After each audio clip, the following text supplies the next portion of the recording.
When someone asks the question, why are you here? Immediately we think they're asking us about why we're in the building or in the transportation or wherever we are. We're like, oh, well, I'm here because I'm waiting for a bus. I'm here because I'm standing in line to get my check, or I'm going to be waiting for the doctors. No. Why are you here? Why are you here on the earth? Nowhere else to go. No. Why are you here on earth? How did you get here? Better ask my mom and dad about that. Now, what we're trying to find out, what is your purpose for being here? Oh, yeah, well, another 5 years, I'll get my Social Security.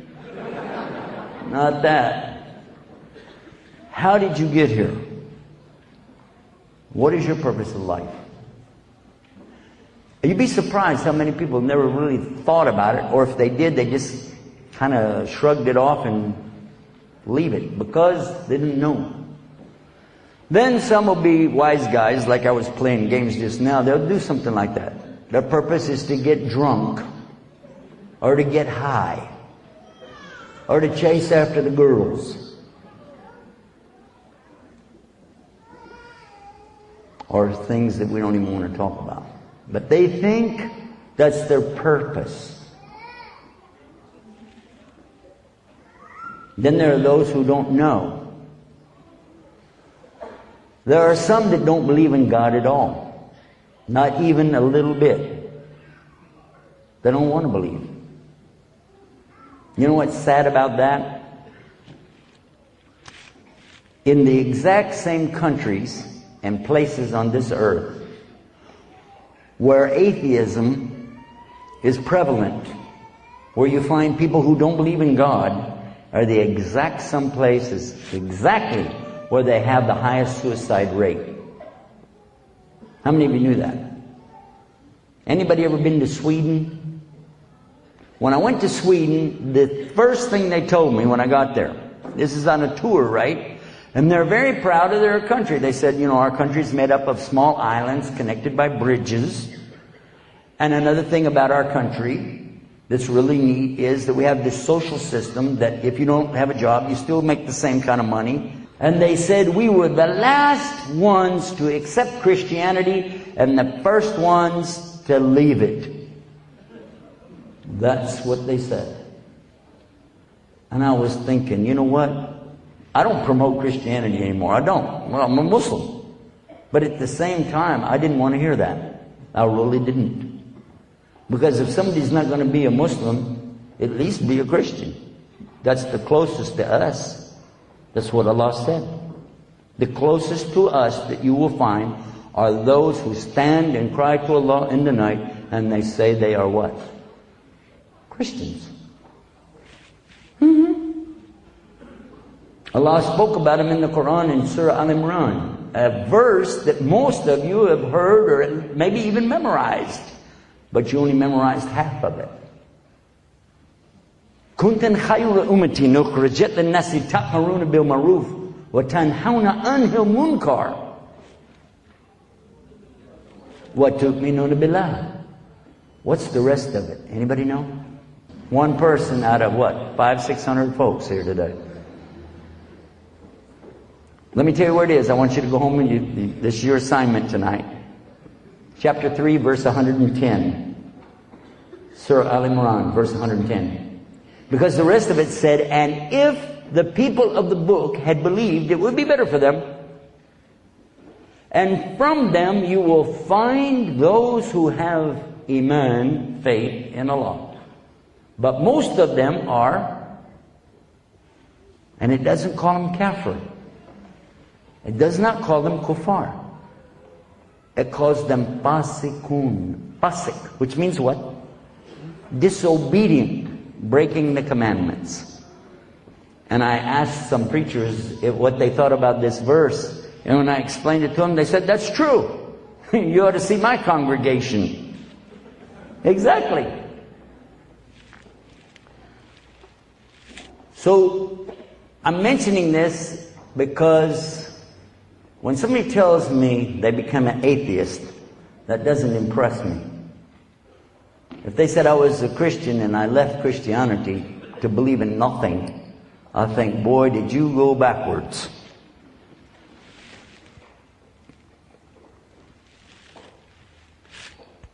While we were there in Sweden, we were standing on a bridge. I was taking some pictures for our television show. And the brother was with me. He said, by the way, Sheikh, do you know what this bridge is famous for? I said, I have no idea. He said, people jumping off and killing themselves. I said, what? Let me see. And I got up, I looked over the edge, and looked down.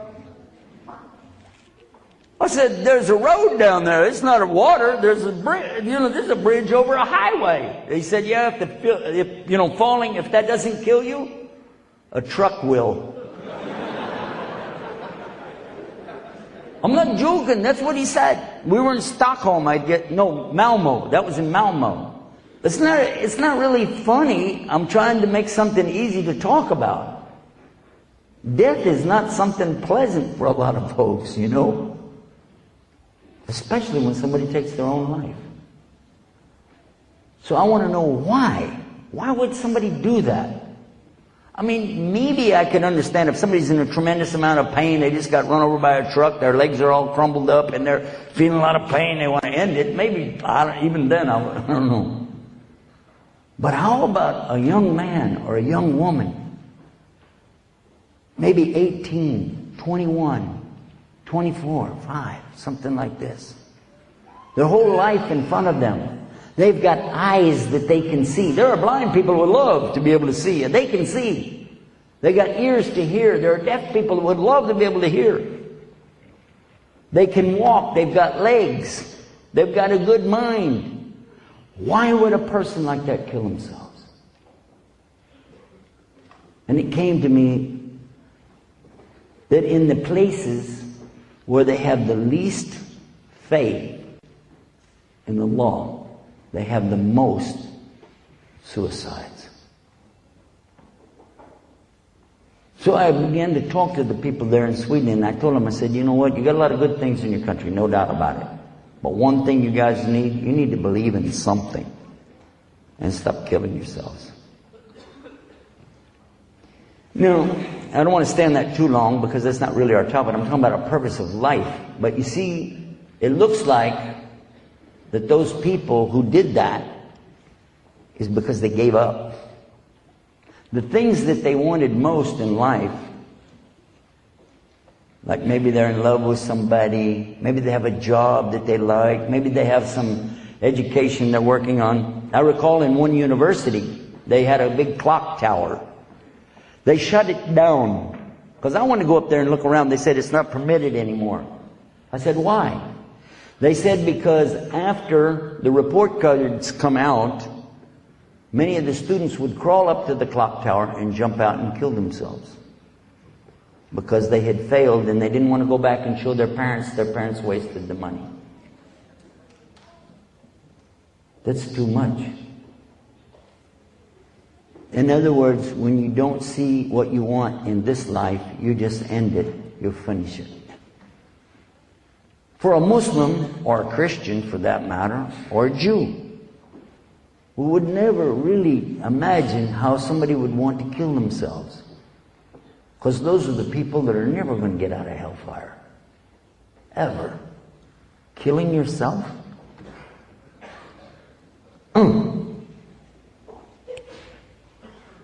What is our purpose to be here? From the Muslim perspective, we find the answer in the Quran. Allah tells us in the Quran, وَمَا خَلَقْتُ الْجِنَّ وَالْإِنسِ إِلَّا إِلَّا لِيَعْبُدُونَ. Allah said, I only created you guys for one purpose. Ibadah. Ibadah Allah. To worship Allah alone without any partners. That's your purpose. If you achieve that, you're successful. If you blow it, it doesn't matter what else you do in your life, you have failed. To understand the first commandment that comes to Moses in Exodus and in Deuteronomy is to understand Islam. The quote from what exists in the English Bible today says something like this: "I'm the Lord your God that brought you out of the land of Egypt in the house of bondage. And you know no God beside me. Thou shalt not have any other gods beside me." Notice that it's in the negative first. Thou shalt not have any other gods beside me. The next commandment is also in the negative. Thou shalt not make unto Allah any graven image of anything that creeps on the earth, swims in the sea beneath, or flies in the sky above. In other words, don't worship anything but Allah. Thou shalt not take the Lord thy God's name in vain. So you got three negatives before you get to a positive. Thou shalt remember the Sabbath, Saturday, and keep it holy. Wow. What's the number one commandment in Islam? Starts negative. Does it start negative? La. That's negative, isn't it? La. What does la mean? Tell you how to find out. If you're not Arab, all you got to do is go to the house of an Arabic family, and you're going to find out this word real fast. Yeah, just as the children are playing around, breaking stuff, and the mother's chasing, la, la, la, la, la, la, la, la, la, la. Now you know.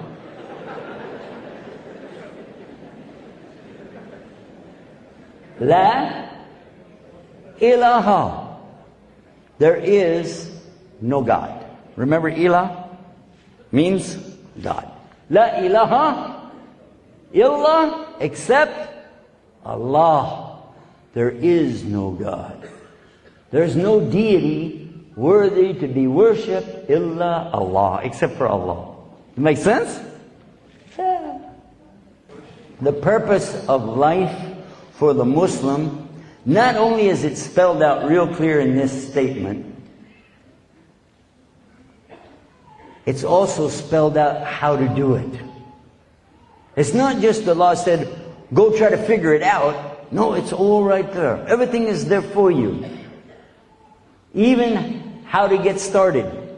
When you want to know how to get started, where do you go? How do you begin? What do I do to get started? How can I get into this thing? How can I get it opened up and get into it and start doing it? What's the name of the first chapter of the Quran? Fatiha. It means what? Opening. Hey, there's a good idea. Let's open and read. Or recite. Iqra. Bismillahir Rahmanir Rahim. Alhamdulillahi Rabbil Alameen. Ar-Rahmanir Rahim. Maliki Yawmiddin. Iyaka nabudu wa iyaka nasta'in. Here it comes. Listen real close. Ihdina siratul mustaqim. And that phrase, Ihdina siratul mustaqim, Prophet ﷺ said about that there is a verse in the Quran that Allah never revealed in previous scripture. And it's in Surah Fatiha. Ihdina siratul mustaqim. What does it mean? It means, Allah, guide us to the straight path. Siratul ladina an'amta alayhim ghayril maghdubi alayhim waladdallin. And what do we find from this?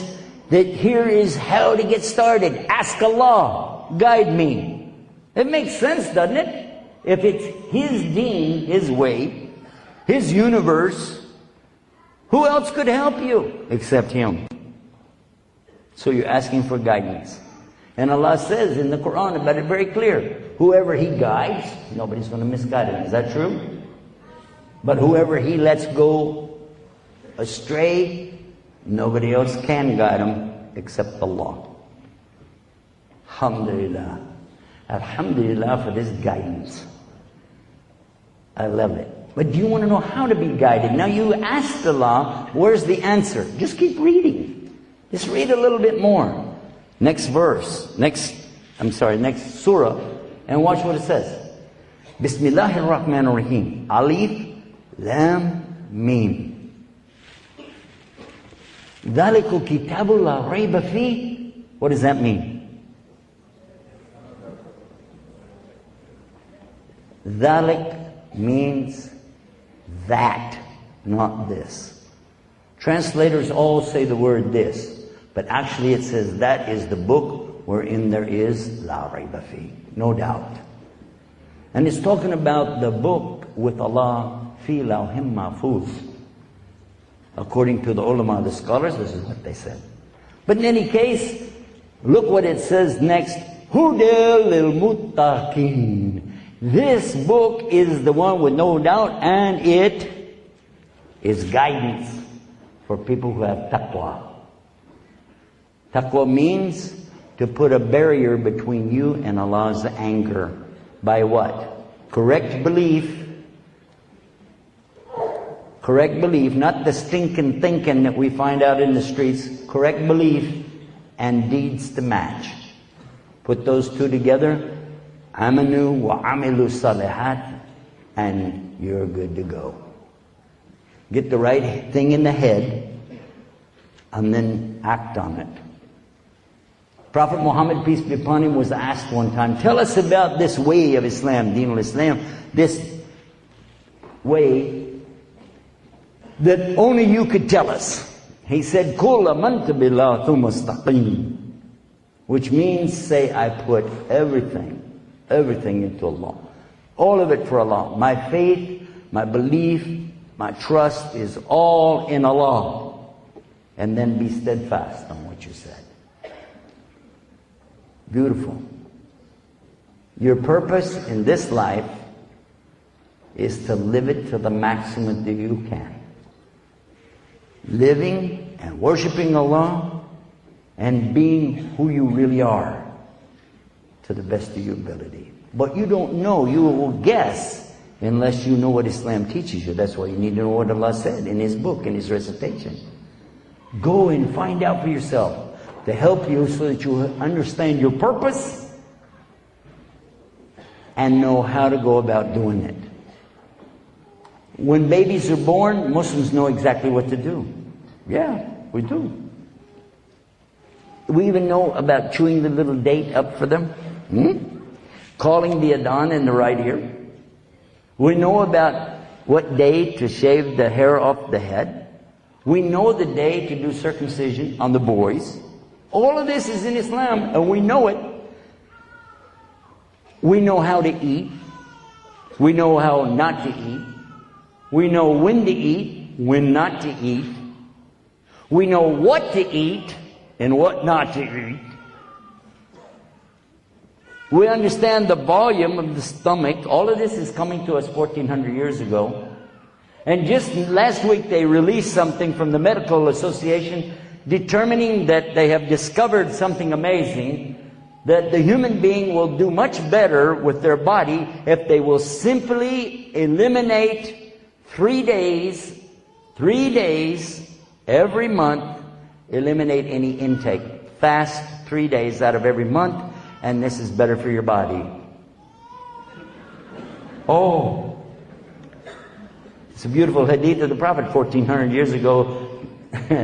He used to fast Mondays and Thursdays, and sometimes he would fast 3 days out of every month. He encouraged us to fast 3 days out of every month. Oh, that's nice. The doctor is going to reinforce that. He also insisted that we would use the miswak, the stick which cleans your teeth. Today, again, the Medical Association has determined that that's the best ingredient to put in their toothpaste now. It's about $5 a tube. It's called Dr. Muhammad's toothpaste.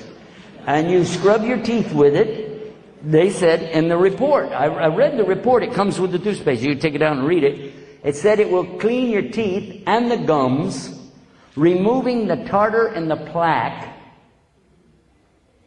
Listen to this. Without any damage, because there's no abrasive. It will also clean your tongue, give you nice breath, and and aid your digestion. The only difference is that little stick, you can buy it in Mecca, Medina for about 10 cents, 50 cents, something like that. You don't have to spend $5 for that tube, plus you get a free brush. Think about it. Islam also teaches us the purpose of life and how to get married. One of the things the Prophet ﷺ taught us, as soon as your children grow up enough, they're old enough to get married, get them married. Oh, there's one we forgot about. Well, they need to get their BA, okay? And then there's the master's degree, and they need a PhD. They need their degrees, you know. How many of you in here have fallen for that one? Huh? Be honest. Come on, man. Yeah, I thought so. I'll put it this way. How many of you have been influenced one way or the other by that from somewhere in your family? Now raise your hand. Yeah, there we go. It's tough. You want to get married? Parents say, no, you got to get another degree. How many of you would like to know the secret on how to get real degrees the easy way? Real degrees the easy way. Like to know how? I'm going to reveal it to you now. Ready? Go to the local pharmacy and buy a thermometer. It's loaded with degrees.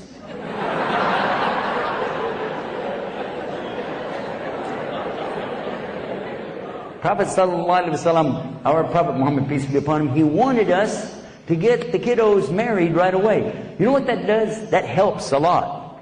It helps a lot. You don't have that problem anymore of these guys standing on the street corner, you know, 20 years old, still not married, still got all these degrees to go. He's standing there and he's going, hey, check that out.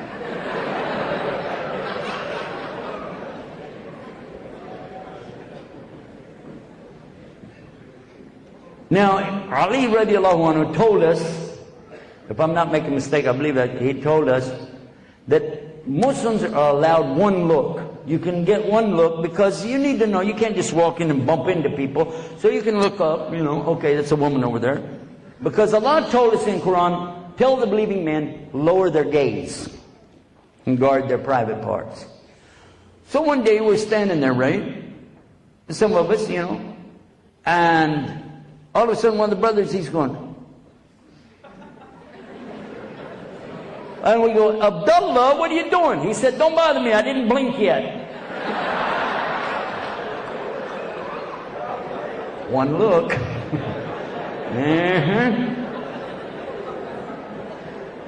Let him get married. Come on, that's what Islam is about. It's not just saying, wow, that's a sunnah. No, that's what it means. That's what you're supposed to do. That's your purpose. Say, well, my kids will never get rich and be able to give me that big house that I need. Oh, okay. Is that the one that you're buying on credit with a riba attached to it that you got a fatwa for? Okay. Whoops. Whoops. Yeah, right. The more you break the commandments of Allah, the more you're not really serving your purpose anymore. I want to ask you a question. You know what that is? It's a ballpoint pen. Somebody comes up to you, you got a pen, he says, can I borrow your pen? Happens all the time, right? Can I borrow your pen? Yeah, okay. And you stand there and you wait. Why do you wait? I want my pen back. Right? That's my pen. I need this nice pen. Writes real nice, got a good grip on it. It's a good pen. But what happens the minute that you try to write with that pen and no ink is coming out anymore? End of story. You're done. Right? Because it no longer serves its purpose. Right? Now remember, Allah doesn't even need you as much as you need that pen. How about if you don't perform your duty? What if you don't serve your purpose? Allah have no problem dealing with you. So it's very imperative. I'm talking to the Muslims. It's imperative that once Allah has guided you to Islam and you understand what it means, don't turn your back on it and don't play the yes but game. I'm going to wrap up this segment that we're doing right now to talk to you about the purpose of life from a different aspect. Probably you never heard any other Sheikh of Islam or anybody, Imam or Mufti or whatever you have. You probably never heard him say something like this. But keep in mind, I'm just from Texas. So somebody brand new to Islam, and I've been there. Some of you have been there too, you know what I'm talking about. Somebody brand new to Islam, you're all excited, you're reading the books about Islam, we do this, we do that, 5 pillars of actions and 6 beliefs that we do, and oh my God, I'm so excited, and we have the Quran, and it's, wow, you know, you're really into it. Then you meet a Muslim and you go, you're a Muslim? Or even somebody will come up to you and go, are you a Muslim? And you go, yes. Assalamu alaikum. And you go, oh, you mean you're a Muslim? You've been working here in our company with us? Right along with us? And we never knew you were a Muslim. No clue. Wow. Well, I'm brand new, so, where do you pray Jummah? I can go to the Jummah thing with you. Oh, well, I'm a Muslim, but I don't pray Jummah. Oh. Okay. Well, you've been working here quite a long time. I never saw you pray anything. Yeah, well, I'm a Muslim, but I don't do salat. I ain't got time, and you have to make wudu and everything, and you get wet, and you get stuff all over, and sometimes you can't find any water. You got to use sand. I don't want sand all over my clothes, so I don't know.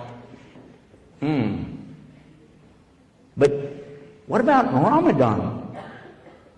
Isn't it Ramadan right about now? Well, yeah. So, why are you drinking that Pepsi? Oh, well, I'm a Muslim, but I don't, maybe I'll get sick. You know, it's hot. This is, hard times. What about the zakat? How do we calculate the zakat? I don't really know, brother. I never did pay it. I don't know. I'm a Muslim, but, Well, what about Hajj? Did you make your Hajj yet? Hajj? No, brother.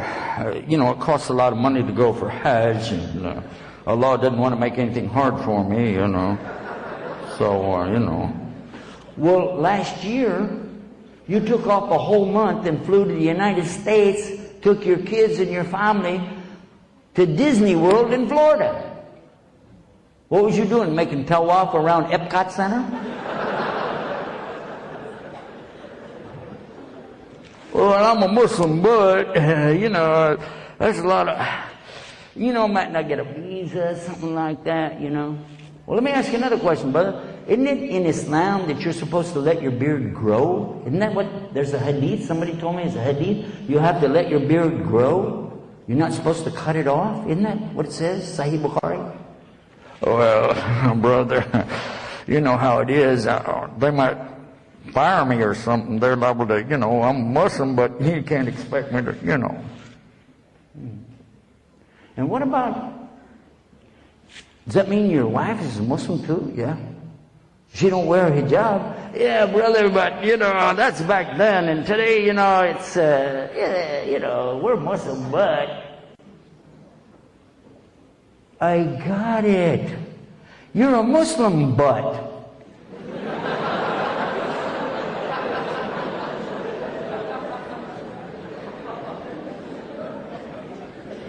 That's a start. Just need some legs, a body, some arms, a head, and you can be a whole Muslim. MashaAllah! Instead of just a Muslim butt. And basically that's the way a lot of us today are treating our deen. I hope, and I'm praying to Allah, that the words that were said here tonight will have a real impact on us, so that we can have a more positive tomorrow. Because that's the reason I came all the way here to New Zealand. Because that purpose of life is something that came to me very late in my life, but alhamdulillah, Allah gave it to me. I'm real thankful to Allah for the Muslim who took the time for 3 months to help me to better understand this complete way of fulfilling my purpose and duty to my Lord. I'm very thankful to Allah, and I'm very thankful to that person for being patient with me. I'm hoping that some here, all of them here, will pick up this same concept and go out and share this message with these people here, because I didn't find anybody on this planet that are any more deserving to know the truth about real Islam than these wonderful people right here in New Zealand. Am I right? But whose job is it to teach them? You're right here with them. Share that purpose. دستورنا القرآن وديننا الإسلام أركانه الجليلة دعائم الفضيلة وهي الشهادتان كعيدة الإيمان والصوم والصلاة وحج والزكاة